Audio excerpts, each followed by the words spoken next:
Welcome, listeners, but take heed. We will say whatever we need to share our knowledge, thoughts, and joy, and even things that do annoy. So join us now, but be aware. We have a tendency to swear. We'll dial it back a little bit. But frankly, we don't give a shit. Welcome to Just Keep Rowling, a Harry Potter book movie compare and contrast podcast. I'm one of your hosts, Ellen. And I'm the funny host, Kayde. Hey, Actually, no. Your 18 wins to my 9 in our game of Puns of Anarchy pretty much say that I can't argue with you.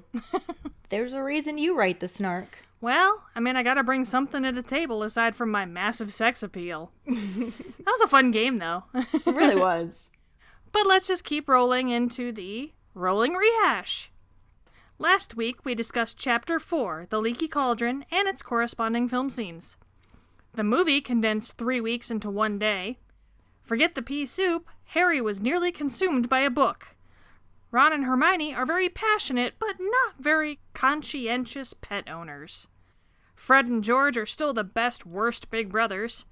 Mrs. Weasley is still #momgoals, and Mr. Weasley's warning was hard to concentrate on with crazy Gary Oldman stealing the show.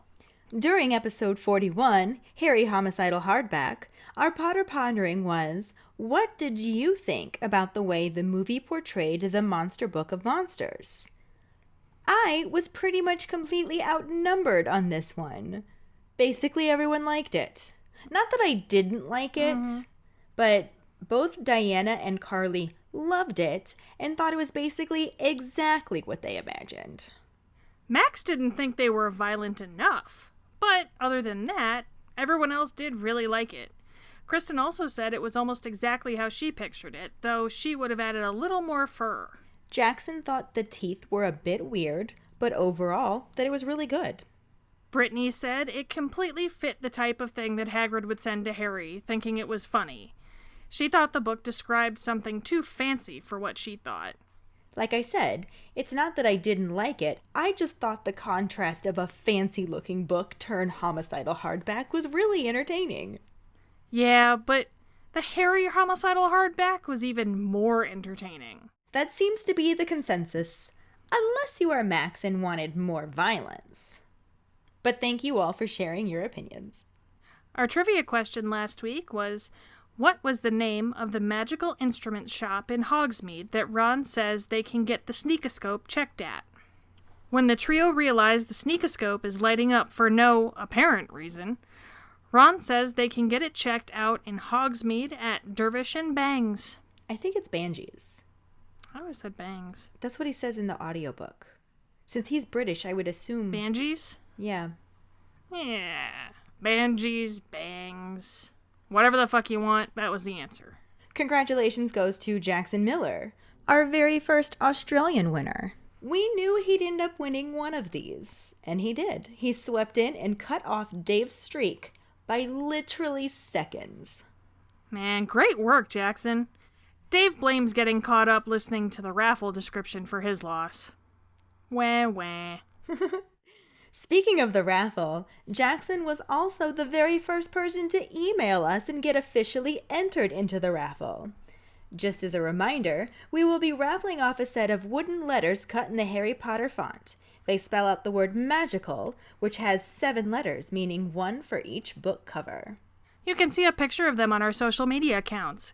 In addition to the letters, we will also throw in some Just Keep Rowling swag. Yep, so check out the rules pinned to the top of our Facebook page, and send us an email at justkeeprowling@gmail.com to let us know you want to enter. And you have to do that to let us know you want to enter. Even if you've already completed some of the actions, you got to contact us or we won't put you in automatically. Say, they still count, you just have to let us know that you did it. Right. You can also send us a message through Facebook instead if you'd rather do that. Just make sure to let us know you want to be entered. We will be drawing the winner live on Instagram on Saturday, August 22nd. Thanks to everyone who has entered so far. And if you're not on Instagram, we will post the winner on Twitter and Facebook as well as contact you. So you're not going to miss it if you win and aren't on Instagram. But follow us on Instagram. That being said, let's just keep rolling into the first half of Chapter 5, The Dementor, and the corresponding film scenes. Chapter 5, The Dementor, Part 1. Tom wakes Harry with his usual toothless grin and a cup of tea. Harry gets an unwilling Hedwig back into her cage when Ron enters his room, annoyed from dealing with Percy. Harry starts to tell Ron what he overheard last night, but they are interrupted by Fred and George, who want to congratulate Ron for upsetting Percy again. They all head down to breakfast to find Mr. Weasley reading the Daily Prophet, and Mrs. Weasley telling Hermione and Ginny about a love potion she made as a girl. Harry decides to just tell him later. They get all loaded up in the Ministry cars and ride to King's Cross Station. Mr. Weasley keeps Harry very close by and takes him through the barrier first. The rest of the Weasleys follow behind them, and they get all of their luggage stowed on the train. They go back outside to say goodbye to Mr. and Mrs. Weasley, and Mr. Weasley asks to speak to Harry for a moment. He leads him behind a pillar and starts to tell him about Sirius Black, but Harry cuts him off to admit that he overheard him and Mrs. Weasley talking about it last night. Mr. Weasley doesn't like that is how Harry found out, but Harry tells him that it's okay. This way he knows, and Mr. Weasley didn't have to break his word to Fudge. Mr. Weasley thinks that Harry must be very scared, but Harry explains that he really isn't, because he figures that Sirius Black can't be worse than Voldemort. Mr. Weasley flinches at the name but overlooks it. He starts to say that he's glad Harry isn't scared, but Mrs. Weasley calls to him that the train is about to leave. Mr. Weasley rushes to make Harry promise that he won't go looking for Black. Harry asks why he would go looking for someone he knows wants to kill him, but before he can get an actual response, he has to run to the train to get on. He tells Ron and Hermione that he needs to talk to them, and Ron tells Ginny to go away. She huffily stalks off, and the trio head to a mostly empty compartment, except for a shabby-looking man sleeping in the corner, looking ill and exhausted. Ron wonders who he is, and Hermione says it's Professor R.J. Lupin, which was printed on his case. They figure he must be the new Defense Against the Dark Arts teacher, since that's the only vacancy. There are rumors the job was cursed, as their other teachers only lasted 1 year. Ron hopes that he's up to it, since he looks like one good hex will finish him off, but then changes the subject, asking what it is Harry has to tell them. Harry explains everything he overheard about Sirius Black escaping Azkaban to come after him, and is a little surprised to see that they are taking the news worse than he did. As they are discussing his escape, they hear a faint whistling sound coming from Harry's trunk. Ron opens it and pulls out the sneakoscope, which was spinning and glowing. He assumes that it just doesn't work properly since it was a very cheap one, and Harry tells him to put it back in the trunk so they don't wake Professor Lupin. Ron stuffs it in a pair of Uncle Vernon's old socks to muffle the sound and closes it back in the trunk, saying they can get it tested in Hogsmeade at Dervish and Banji's. This starts a whole conversation about Hogsmeade, where Hermione is mostly interested in the history of the village, and Ron only cares about the sweet shop, Honeydukes. Harry sadly has to tell them that no one would sign his permission slip, and with Black on the loose he'll never be allowed to go. Hermione then lets Crookshanks out of his basket, which upsets Ron because the cat immediately charges for him, scaring the lump in his pocket that is Scabbers. Ron shoves Crookshanks away, who eventually settles in an empty seat and just stares at Ron's pocket. Eventually, the food cart arrives, and the trio try to wake Professor Lupin in case he's hungry. He doesn't stir, so they just buy their own food, and the witch says she'll be with the driver if he's hungry when he wakes. He isn't the best of company, but having him there has definite benefits, especially when Malfoy, Crabbe, and Goyle show up to mess with them. Malfoy calls them Potty and the Weasel, and taunts Ron for being poor. Professor Lupin gives a snort, and when Malfoy realizes that a teacher is in the compartment, he immediately leaves. As they journey on, Ron figures they must be nearly there, and the train begins to slow. Hermione checks her watch and says they can't be there yet, and as everyone is wondering why they are stopping and poking their heads out of their compartment doors, the lamps all go out, putting them in total darkness. Ron accidentally steps on Hermione's foot, and Neville shows up in their compartment, tripping over Harry's legs. He nearly sits down on Crookshanks, and Hermione tries to go ask the driver what is going on. Instead, she runs right into Ginny, who is looking for Ron. As chaos ensues, Professor Lupin finally wakes up and tells them all to be quiet. They all look at him and see he's holding a handful of flames as light fills the compartment. He tells them to stay where they are and heads for the door, but it opens before he reaches it, and a towering, cloaked figure fills the doorway. Its face is completely hidden by its hood, but its hand is grayish, slimy, and dead-looking. It draws in a long, rattling breath, and an intense cold sweeps over all of them. Harry's eyes roll back into his head, and he feels like he's drowning in cold. Off in the distance, he hears a terrible, terrified scream, and the next second, someone is slapping his face. The movie section finishes up with the conversation Mr. Weasley has with Harry. He makes Harry swear that whatever he might hear, he won't go looking for Black. The camera focuses on Harry's confused face as he says, "Mr. Weasley, why would I go looking for someone who wants to kill me?" The scene transitions to Mrs. Weasley holding Scabbers and running through the crowd at the train station, barely getting him to run as the train pulls away. Everyone is calling out bye and waving as she yells, "Don't lose him!" The camera shifts to the trio looking for a compartment on the train, as Harry is explaining that he didn't mean to blow her up, he just lost control. Ron thinks it's brilliant, but Hermione tells him that it isn't funny, and he's lucky not to be expelled. Harry adds on that he thinks he's lucky he wasn't arrested, actually. Hermione finds a compartment with only one other person in it, and leads them into that one, saying everywhere else is full. A man is sleeping under his jacket, and as they sit down, Ron asks who they think he is. Hermione says Professor R.J. Lupin, and Ron wants to know how she knows everything. She explains that his name is on his suitcase. Harry wonders if he's really asleep so he can tell them what Mr. Weasley told him. He closes the compartment door. Cutting to a rainy exterior shot of the Hogwarts Express as it chugs along the track, the camera pans back into the trio's compartment as Ron is clarifying Harry's information, saying that Black escaped from Azkaban to come after Harry. Hermione asks for reassurance that they will catch Black since everyone is looking for him, and Ron points out that no one has ever broken out from Azkaban before, and he's a murderous, raving lunatic. Harry sarcastically thanks Ron for that information, and the train begins to slow. Hermione wants to know why they are stopping, because they can't be there yet, and Harry opens the compartment door and looks out. Kids up and down the train are peering out of their compartments when the train suddenly lurches and throws Harry back into his seat. The door closes again, and Ron asks what's going on. Harry thinks they've broken down. The lights go out, and Ron accidentally steps on Hermione's foot while trying to look out the window. He puts his hand against the glass and says there's something moving out there, and something is coming aboard. The train lurches again, and Hermione looks scared as the air turns cold and her breath becomes visible. Ron still has his hand against the window as it starts to frost over, and their water bottles freeze. He says bloody hell as the train jolts again and a creepy cloaked silhouette glides up to their frosted compartment door. A skeletal hand reaches for the handle and magically gestures it open, revealing a haunting, cloaked, and hooded figure. The gray, rotting hand grasps the door as it opens the rest of the way. Hermione gasps, Crookshanks hisses, and Scabbers hides as it stands up to its full height in the doorway and looks around the compartment. It focuses on Harry and begins to inhale a thin, smoky aura being pulled from Harry's face.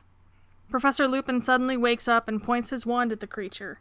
A cold, bright light emanates from the tip of it and drives the creature away as the camera focuses on Harry as a high-pitched voice screams his name. It zooms into Harry's pupil and transitions to black. Since we try to keep our episodes under an hour, we split Chapter 5 and the corresponding movie scenes into 2 parts because there's a lot going on here. Mm-hmm. Because of how the movie streamlined things, there are some definite differences from the book to the film. Yeah, we had to cut off last week's scene mid-conversation between Harry and Mr. Weasley. Harry had just acknowledged that Sirius Black had escaped Azkaban to kill him. End scene. Except the scene didn't actually end there. It did not. We just cut it there since the very next line specifically happens in the next chapter, and still gave a fairly clean cut despite being streamlined. The book starts out on the morning they head back to Hogwarts. Everyone gets all their belongings loaded into the Ministry-loaned cars and heads to King's Cross Station. Mr. Weasley insists that Harry goes through the barrier with him to keep an eye on him, and then asks for a word with him after he gets his stuff loaded on the train. Which is very similar to how the movie had Mr. Weasley pull Harry aside, just in different locations. Yeah, honestly, even the way the book described the way he pulled Harry over behind a pillar to get more privacy sounded very similar to how the movie filmed it. Mm-hmm. Aside from location, the biggest difference was that Harry had already overheard the news and Mr. Weasley didn't actually have to directly tell him. He also assumes that Harry must be very scared, but Harry actually feels pretty nonchalant about it, saying that Sirius Black can't be worse than Voldemort. Which also ties right into the film scene, since Harry had used Voldemort's name when Mr. Weasley was talking about how Black lost everything when you-know-who was defeated. But he paused a little, so Harry just filled in the blank for him, saying Voldemort, and that caused Mr. Weasley to flat out tell him not to say his name. So the movie definitely kept the essence of the book, even if it did streamline things and shift the order a bit. But at this point of the book, Mr. Weasley asks Harry to promise he won't go looking for Black. Harry wants to know why he would go looking for someone who wants to kill him. This right here is where the movie scene starts up, since immediately after Harry says Black wants to kill him, Mr. Weasley asks Harry to promise that whatever he might hear, he won't go looking for Black, and Harry asks the same question. Why would I go looking for someone who wants to kill me? Because, I don't know, you've literally done it every other year so far, dumbass. Like, damn. In the book, they all get on the train, and after Harry tells Ron and Hermione everything about Sirius Black being after him, Hermione tells him not to go looking for trouble. Harry responds by saying he doesn't go looking for trouble. Trouble just finds him. Yeah, finds him while he's meddling. Oh yeah, there's no way he's completely innocent in the trouble-finding category. Mm-mm. But in the book, this is the conversation they have as soon as they find a mostly empty compartment to sit in, and Ron rudely tells his sister to go away. Movie is pretty similar to this as well. There are a few minor changes. One is the added scene of Mrs. Weasley running through the crowd holding scabbers and screaming, "Ron! Ron! Don't forget your plot point!" Because, as we already mentioned, Ron can't seem to keep an eye on his damn rat. Don't forget your plot point. It definitely would have changed the story had Ron lost Scabbers. Right? Seriously. But I do love the foreshadowing of Molly telling Ron not to lose him. Yeah, it's a really nice, subtle touch to the film that the book didn't really have. Mm-hmm. Then the other difference is one we talked about last week, how the movie shifted around the conversations a little bit. And as the trio were on the train and heading to a compartment, they have the conversation about how Harry lost control and blew up his aunt. Which Ron finds funny, of course, prompting Hermione to say he's lucky he wasn't expelled, and Harry to say he's lucky he wasn't arrested. Which is basically word for word to the conversation they had in the previous book chapter when they were walking to the magical menagerie. So it just changed the timing of when it happened. Mm-hmm, yeah. Plus, you gotta love that throwback about Hermione and her priorities, vis-a-vis getting expelled versus getting arrested or dying. She needs to sort out her priorities. Right. But then after that, the book and the movie lines up fairly well for the rest of this half of the section. Of course, there is and always will be the basic dramatization of the film scenes. Plus, the movie did cut out some minor details from the book to streamline things, but, that's pretty much the norm at this point, no? Yeah, in both, the trio find a compartment that is mostly empty save for an adult wizard who is sitting asleep in the corner of one in the back of the train. The book specifically describes him as looking shabby, ill, and exhausted, and I think the movie portrays that pretty well. Yeah, we don't see much of it at first, since he's predominantly just under his coat asleep. But when he does get up later, it's more apparent. In both, Ron wonders who the man is, and Hermione tells him that it's Professor R.J. Lupin. In both, she knows this because it's on his suitcase. Well, in the book it just says case. Yeah, the movie says suitcase. Plus, it adds in a line from Ron wondering how Hermione knows everything, and she gives a slightly exasperated, "It's on his suitcase, Ronald." I don't know why, because I don't think it ever happens in the book, but I love that the movie has Hermione call him Ronald. Mm-hmm.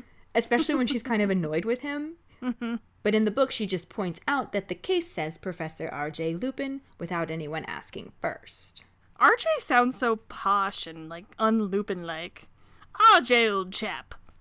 R.J., my good man. Top drawer, R.J., old bean." It really does, because now I'm hearing it in Prince John's voice from Robin Hood. PJ. Except it's PJ. RJ. I like that. Do you know that I do? Put it on my luggage. Oh, RJ. RJ. Speaking of luggage, though, why would Lupin's suitcase say professor? Like, I'm just really curious about his life before this because of that one little detail. Right? Was he ever a professor before? Mm-hmm. It's not like he would have had the money to buy it new upon getting the job.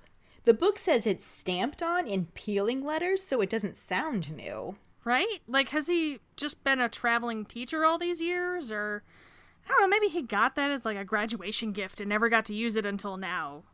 I don't know. Like, I want an origin story of Lupin. Like, right now. Like, I want it now. Now. I would love an origin story of Lupin. Mm-hmm. A Marauder's story in general would be so amazing. Yes! Yes! It sounds like a good Potter Pondering, too. Oh yeah, I'd love to know what our keepers think about the mysterious case of Professor R.J. Lupin. Professor R.J. I see what you did there. I'm picking up what you're throwing down, don't worry. Another difference is that the book also has Ron wonder what he teaches, and Hermione points out that it's obvious, since there's only one vacancy, so it must be Defense Against the Dark Arts. Then we get another little reminder that the job is rumored to be jinxed, and Ron says he hopes he's up to it since it looks like one good hex would finish him off. He then changes the subject, asking what it was that Harry was going to tell them.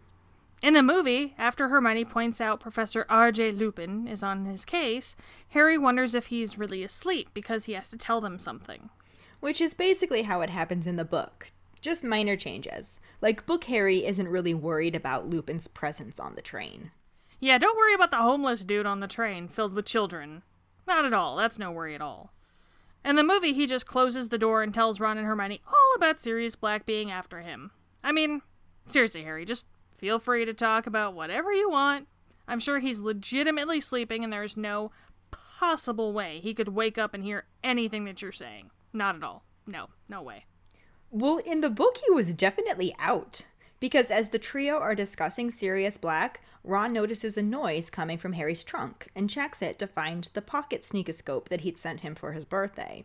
It was lighting up, spinning, and whistling, and still never woke Lupin.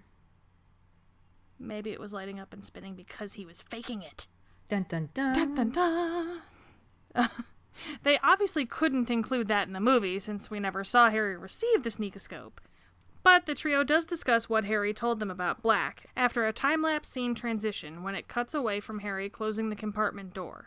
Then back as Ron is clarifying that Black escaped from Azkaban to come after Harry. This is a pretty classic way to show that time has passed and imply a conversation was held without full-on repeating the information.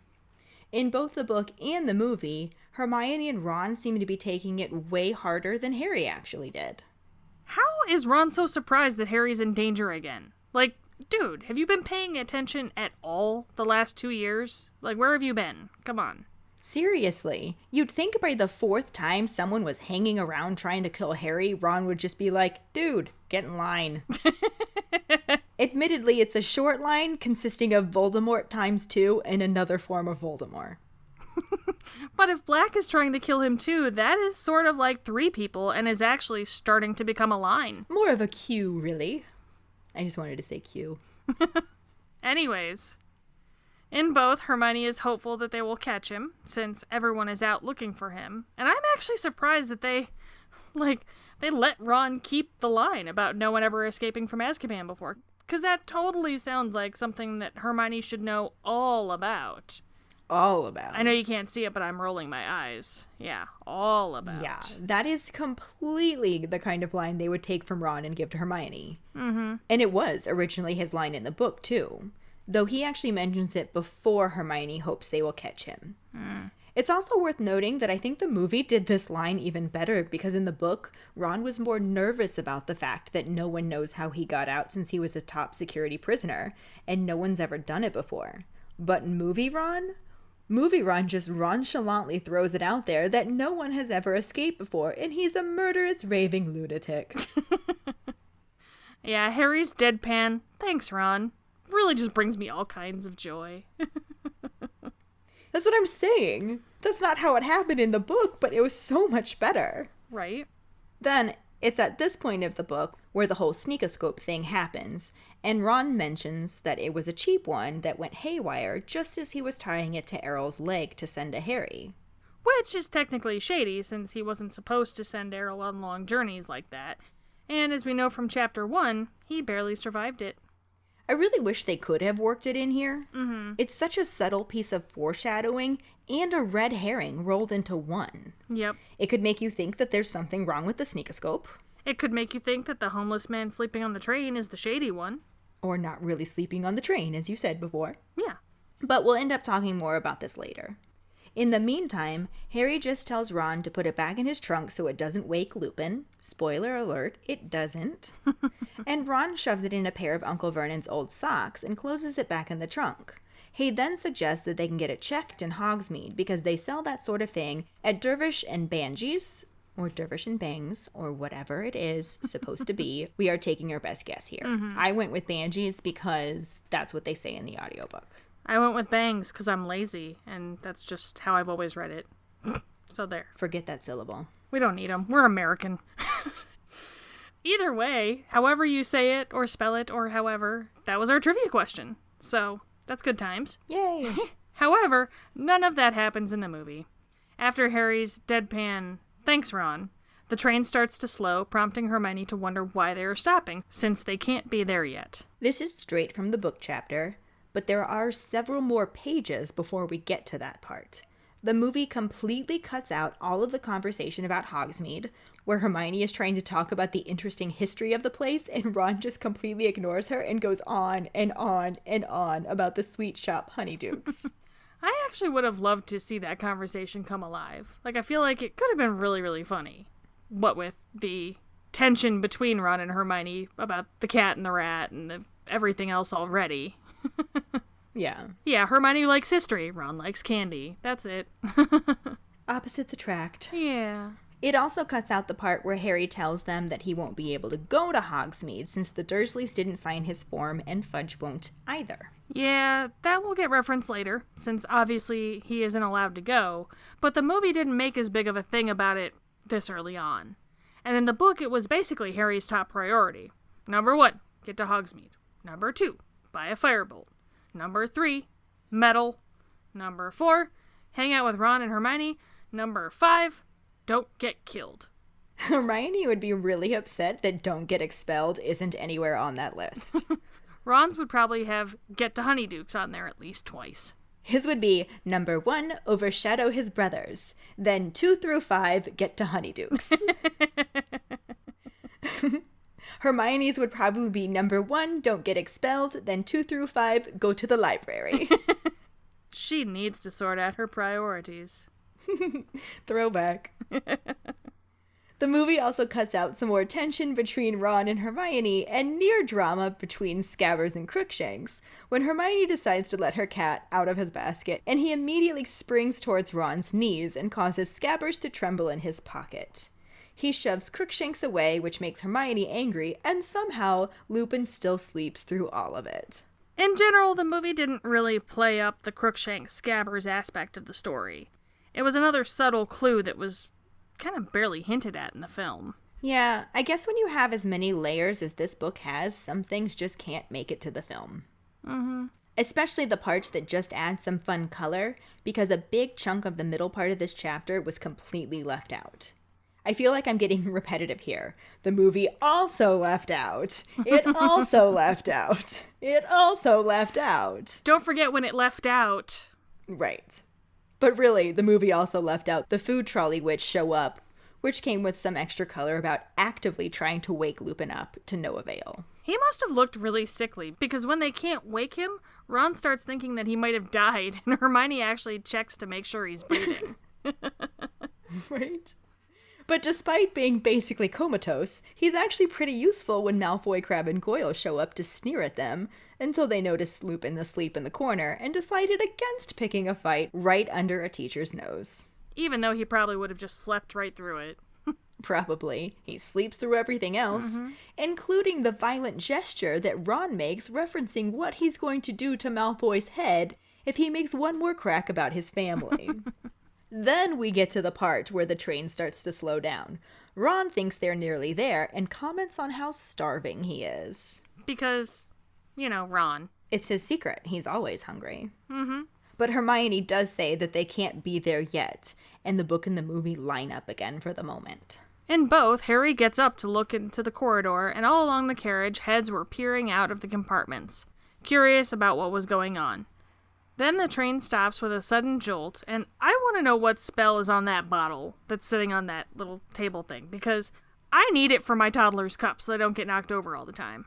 That would be quite useful. Mm-hmm. Shit, I'm such a klutz. I could use that for myself. Seriously, the train lurches hard enough to knock Harry on his ass, but that bottle doesn't go anywhere. In the book, Harry isn't actually knocked on his ass when the train lurches like that. He's still at the door and all the lamps go out. Then Ron tries to come up behind him, accidentally stepping on Hermione's foot, and Harry has to feel his way back to his seat. The lights go out in the movie too, and the conversation during this is pretty similar. But someone please explain the ouch Ron that was my foot line to me, because, I'm sorry Emma, not only is it terribly delivered, but Ron was nowhere near her goddamn foot. Yeah, they had him accidentally step on her foot as he was going to look out the window, which didn't really put him in the stepping on range of her foot, though it was a direct reference to the book. The movie veers off from the book again at this point, likely in another effort to streamline things. They just have Ron put his hand on the window in a super unnatural way, saying there's something moving out there and that something is coming on board. He does say that part in the book, while looking out the window and everything, but he's interrupted by Neville's arrival, who opens their compartment door and trips over Harry's legs. Apparently that no spilling spell should be cast on Neville as well. Poor Neville. Also, that rhymes. But then poor Neville again when Harry tells him to sit down and he tries to sit on Crookshanks. Actually, this whole section is basically just a Three Stooges episode, because Hermione decides to get up and go ask the driver what's going on and ends up running right into Ginny, who's looking for Ron. They tell her to come in and sit down, and she apparently nearly sits on Harry because he says, "Not here, I'm here," and steps on Neville or something because he says, "Ouch." And finally, Professor Lupin wakes up. Finally! Though that's not how it happened in the movie. Like, at all. Aside from Ron stepping on Hermione's foot, there's no real Three Stooges moment there. Right? It's like they blew their load on the night bus scene because there was a serious scarcity of slapstick symphony in this scene. Wow. Well done.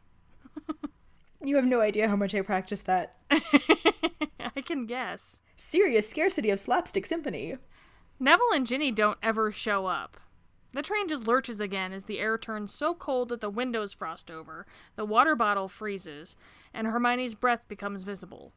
The whole time Ron is just unnaturally holding his hand against the window, though it admittedly does make for a great visual when all the lights on the train go out and all you can see is Ron's hand on the window from the outside. So that's kind of cool.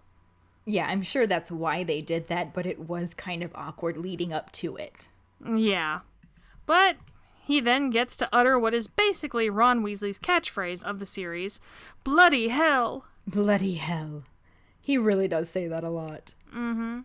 And it's completely apropos for the moment, because the train jolts again, and this super creepy cloaked silhouette glides up to their frosted compartment door, reaches towards the handle with a skeletal-looking hand, and magically opens it.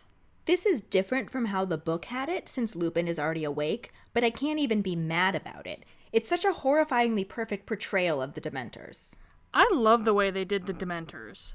Apparently the Dementor puppets were filmed underwater to give their cloaks that flowy appearance, and I think that's fucking genius. Plus, the sound effects team on this movie deserve a goddamn Oscar. Yeah, it was definitely brilliant. And still fairly true to the book, since it does describe a cloaked figure hidden beneath a hood with a grayish, slimy, and scabbed-looking hand. Which is exactly what grasps the door to open it the rest of the way, causing Hermione to gasp, Crookshanks to hiss, and Scabbers to scurry into Ron's jacket. The Dementor then begins sucking face with Harry, and this is the point of the movie that Lupin finally wakes up, jumping up like a tattered, threadbare superhero. He points his wand at the Dementor, and a cold, bright light drives it away. The camera focuses back on Harry as a high-pitched voice screams his name, then zooms into Harry's pupil and transitions to black. And this is where we cut part 1 of this movie section. This was a pretty good visual depiction of what the book described. The main difference, as I already mentioned, was that Lupin was already awake. He filled the compartment with light, holding a handful of flames, and told Harry, Ron, Hermione, Ginny, and Neville to stay where they were as he approached the door, which slid open before he could reach it. A towering cloaked creature stood in the doorway. It began to draw in a slow, rattling breath, and an intense cold swept over all of them. Harry could feel the cold deeper than his skin, inside his very heart. His eyes rolled up into his head, and he could hear far away pleading screams. He wanted to help them, but he couldn't move, and the next second, someone was slapping his face. And this is where we ended the first half of Chapter 5, The Dementor. And where the story really starts to get even darker, because those Dementors are fucking creepy. Seriously. But this is where we will end the compare and contrast for this week's episode. We did technically meet a new actor with David Thewlis as Professor R.J. Lupin. R.J.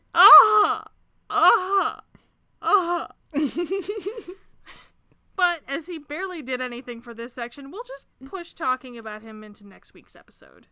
So that will bring us to this week's Potter Ponderings. We actually have 2 this time. Yay! Based on Lupin's case that says Professor R.J. Lupin, do you think Lupin was a teacher in the past, or maybe intended on becoming a teacher? Also, what do you think about how the movie portrayed the Dementors? Find the post on our Facebook page and share your thoughts. We look forward to reading them. This will bring us to our Sorting Hat story, which is from Claire Turner. She writes, "Hi, Ellen and Kayde." Hi, Claire. "My name is Claire Turner, and I'm from Vancouver in Canada. My house is Hufflepuff, my wand is silver lime wood with a unicorn hair core, 10 3/4 inches, and quite bendy flexibility, and my Patronus is a red squirrel. Because I wasn't born until 1999, I don't remember when I first heard or read Harry Potter. I remember my cousin having the Gryffindor cloaks and getting the midnight book launch for the last book for us, and not being allowed to read the 6th book until I was in grade 3. I always had a hard time watching sad or even slightly scary moments in movies, and my dad wanted to protect me. But Harry Potter was always the exception. I read the books over and over. The last time I counted, I was in the 4th grade, and had read them all 14 times. I role-played with a childhood friend at her house. Her mum was Dobby, making us food. Her dad would be Snape, as he has a super low voice. I played Ginny, who is my favorite character. She played a dragon, and her little brother was Pigwidgeon. Her mum eventually organized a Harry Potter-themed sleepaway camp for our Girl Guides group. That's awesome. Right? We had potions classes, a sorting ceremony, and made our own wands. That's friggin' neat. God, I want that. Right? Can we do that for my next birthday? Yes. My family and friends have always been awesome when it came to fueling my love of the franchise. My brother's birthday present for me for the last 4 movies was the DVD. He didn't need to wrap them because I always knew what it was. He also gave me the Harry Potter 1 through 4 Seen It, but we don't play much anymore because it's a bit of a given that I'll win. But my mom plays with me to humor me sometimes. My aunt took me to Harry Potter World in Orlando in 2015, and it was my favorite trip I've ever been on. I got to do the wand choosing ceremony because I was the oldest kid there, and seeing all the little secrets they put in was so much fun. I hope to go back soon with a friend of mine. My friends still find little trinkets for me and send me fanfiction, headcanons, or cool fan art. Those are good friends. Right? The first thing I did in quarantine was reread the books and do a movie marathon with my parents. Thanks so much for making this podcast. I've been looking for one like it for a while, so it was really nice to find yours. Much love, Claire. Damn, she's adorable. Aw. Much love back, Claire. Yeah. I'm so glad you're enjoying our podcast. Mm-hmm. Thank you for sharing your Sorting Hat story. If you have not yet shared your Sorting Hat story with us, please do, because we need one for every week, for every episode, and we're getting down to the end of our list. So send them to us so we can share it on a future episode. Yeah, and plus, you'll get an entry into the raffle that way, too. Yeah. And let us know your house, your wand, the wood, core, and length, your Patronus, how you got into Harry Potter, and anything else you might want to tell us. That will bring us to this week's trivia question, which is, what was the name of the professor who used to teach Care of Magical Creatures before Hagrid takes over? The prize for the first one who responds with the correct answer and the code word #who else would assign a biting book will get a bitch is a witch, motherfucker's a wizard, a just keep rolling, that's not how it happened in the book, that's not how it happened in the movie, or a pride sticker. Another way to get a sticker is to rate and review us. If you are an Apple person, you can do it through the Apple Podcast or iTunes app. If you don't have Apple, you can write us a recommendation on our Facebook page. Then email us at justkeeprolling@gmail.com to let us know you did, and we will get back to you to figure out which sticker you want and where to send it. Don't forget to find us and follow us on Facebook at JKR Podcast and Twitter and Instagram at Just Keep Rolling. We are also in the process of uploading all of our episodes to our new YouTube channel. In addition to our episodes, we will be sharing blooper reels, vlogs, other random videos, and eventually our Harry Potter cooking show. So make sure you subscribe to us there. Following us on Podbean at justkeeprolling.podbean.com will get you the episode as early as possible and give you a leg up in answering the trivia question. If you would like to support us as a patron for extra perks, you can go to patreon.com/justkeeprolling. If you've never been on Patreon before, the way it works is we created several different tiers starting at $2 a month. The perks that you get are based off of the tier that you're in, and every patron gets access to our patron-only Facebook group, which gets you information early, extra conversations, and some other bonus materials. If that's something that you think you'd be able to help us with, please check it out.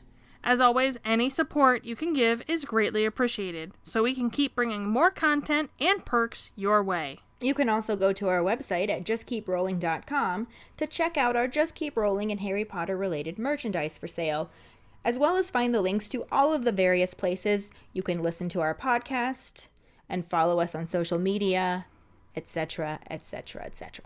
Etc., etc., etc. And as a reminder, if you haven't already, make sure you email us at justkeeprolling@gmail.com or message us on Facebook to let us know you want to be entered in the raffle and tell us what actions you've completed, and we can add you right to the raffle. And join us next week when we talk about the second half of Chapter 5, the Dementor, and the corresponding film scenes. Thanks for listening. We hope you hear us again. I'm Kayde. I'm Ellen. Until the next time, just keep rolling.